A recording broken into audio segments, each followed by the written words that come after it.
meslek kuruluşlarından Anayasa Mahkemesi'ne. Serokên giştiyên sendîkayên li Bakur û Tirkiyeyê li Diyarbekirê bi çalakiyekî nerazîbûn nîşandan ku li şaredariyên qayûm tên danîn karmend bi awayekî bêhuquqî ji karê xwe tên derxistin.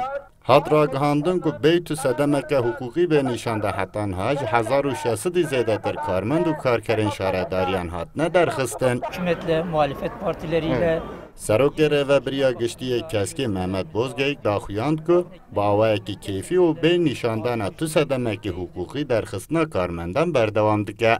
û balê kişand ku bi taybet jî şaredariyên li Bakurê Kurdistanê ku qayûm hatine danîn ev tiştê kirin. işten çıkartıldı. Bunların büyük bir çoğunluğu ji 1600 zêdetir karmendên şaredariyan ji aliyê qayûman ve bawayeke ku zagûna bingehîn ya Tirkiyeyê û hemû zagon û peymanên navdewletî bên binpêkirin ji kar hatin dûrxistin.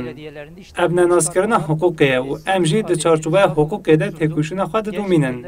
Divê demildest ev karmendek û tu tawanekê wan yê hiqûqî tune ne bi tanzîmkirina mafên wan yên binpêkirî vegerin ser karên xwe.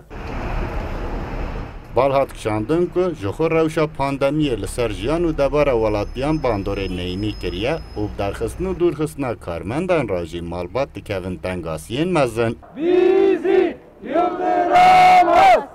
Serokê Giştiyê Sendîkaya Tumbelsenê Erdal Bozkurçî anî ziman ku ew bi partiyên siyasî û rayedaran re jî hewla hevdîtin û çareseriya van pirsgirêkan didin.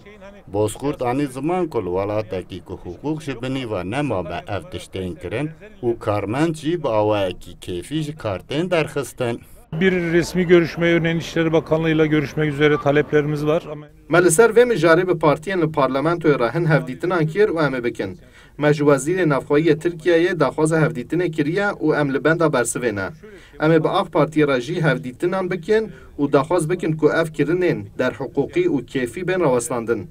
Em biryarên bi vê rengî qebûl nakin û heta biryarên hiqûqî bên bi cihkirin, em ê hewlên xwe bidomînin.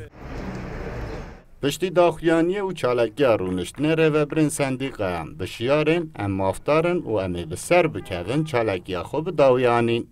Sıddık Eren, Kurdistan 24, Diyarbekir.